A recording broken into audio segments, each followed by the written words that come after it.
Fríos atroces y asoladoras tempestades se interponen en el camino de los más osados descubridores. Tiempo atrás se realizaron varias expediciones que vieron frustrado su intento.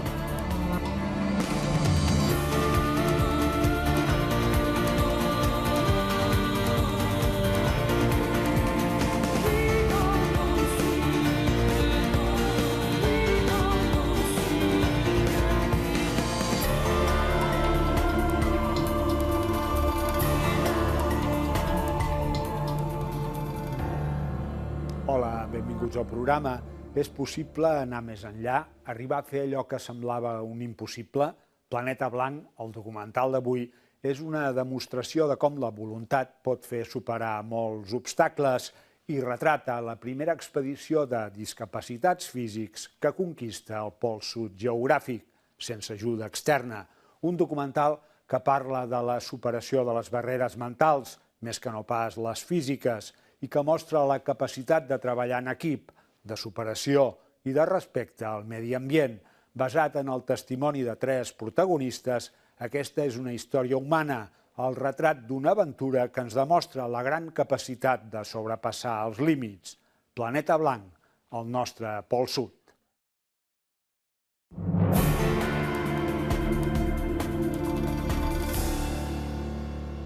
Benvinguts de nou. Tenim amb nosaltres Aimar Del Amo, director del documental que acabem de veure. Gràcies, Aimar, per ser aquí, al plató de Sense Ficció. Gràcies a vosaltres per convidar-me. Quina ha estat la principal dificultat a l'hora de portar a la pantalla Planeta Blanc?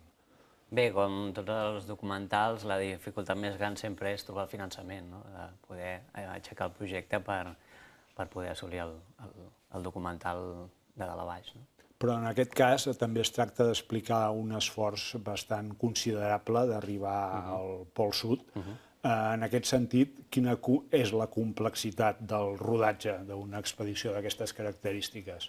Bé, sobretot en el trajecte d'anar a l'Antàrtida, la dificultat més gran que va ser poder portar una càmera petita i un equip mínim, perquè el trajecte que vam fer a través de l'Antàrtida no podies portar un gran equipament. Llavors es va decidir portar una càmera molt petita i els mateixos expedicionaris són els que van rodar les imatges durant el trajecte. I en aquest sentit també tota la feina de preparació de l'expedició va ser molt complexa?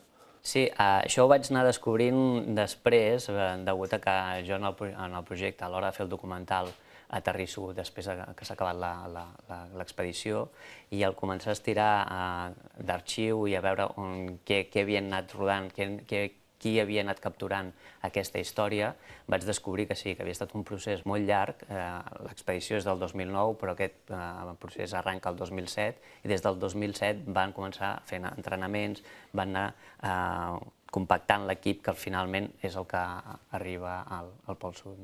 Quin seria l'ensenyament que dona aquest documental, segons el teu parer?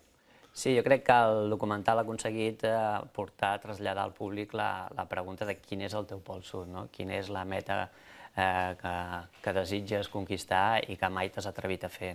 Jo crec que el documental arriba a l'espectador perquè li transporta la petita pregunta de, ostres, si ells han estat capaços d'aventurar-se al Pol Sud, que ningú els va dir que n'hi i s'han posat aquesta meta ells mateixos, perquè jo en el meu dia a dia i en les meves coses potser puc assolir els meus petits reptes. A vegades són coses petites, a vegades és una malaltia, a vegades és el dia a dia. I tenen algun punt en comú, els 3 protagonistes? La tenacitat de voler fer crear-se un objectiu i assolir-lo. Heu estat satisfets del resultat final en el sentit que sé que ha estat a diferents festivals. Quina ha estat aquesta repercussió internacional que ha tingut el documental? Sí, el cert és que molt contents perquè és un projecte que en principi només anava a televisió i va quedar seleccionat al Docs Barcelona, el Festival de Documentals d'aquí a Barcelona. Ha estat donant voltes també per altres llocs, va estar a Estocolm amb unes accions que fa les Nacions Unides a través de l'esport, donar a conèixer la potència de l'esport, d'activitats de l'esport, quins valors socials pots donar. Llavors van escollir el documental també per donar a conèixer aquests valors. i ara recentment ha quedat seleccionat al Festival de Bogotà i en breu estarem allà representant el documental. Doncs moltes gràcies per ser aquí al plató de Sense Ficció. Gràcies a vosaltres per invitar-me.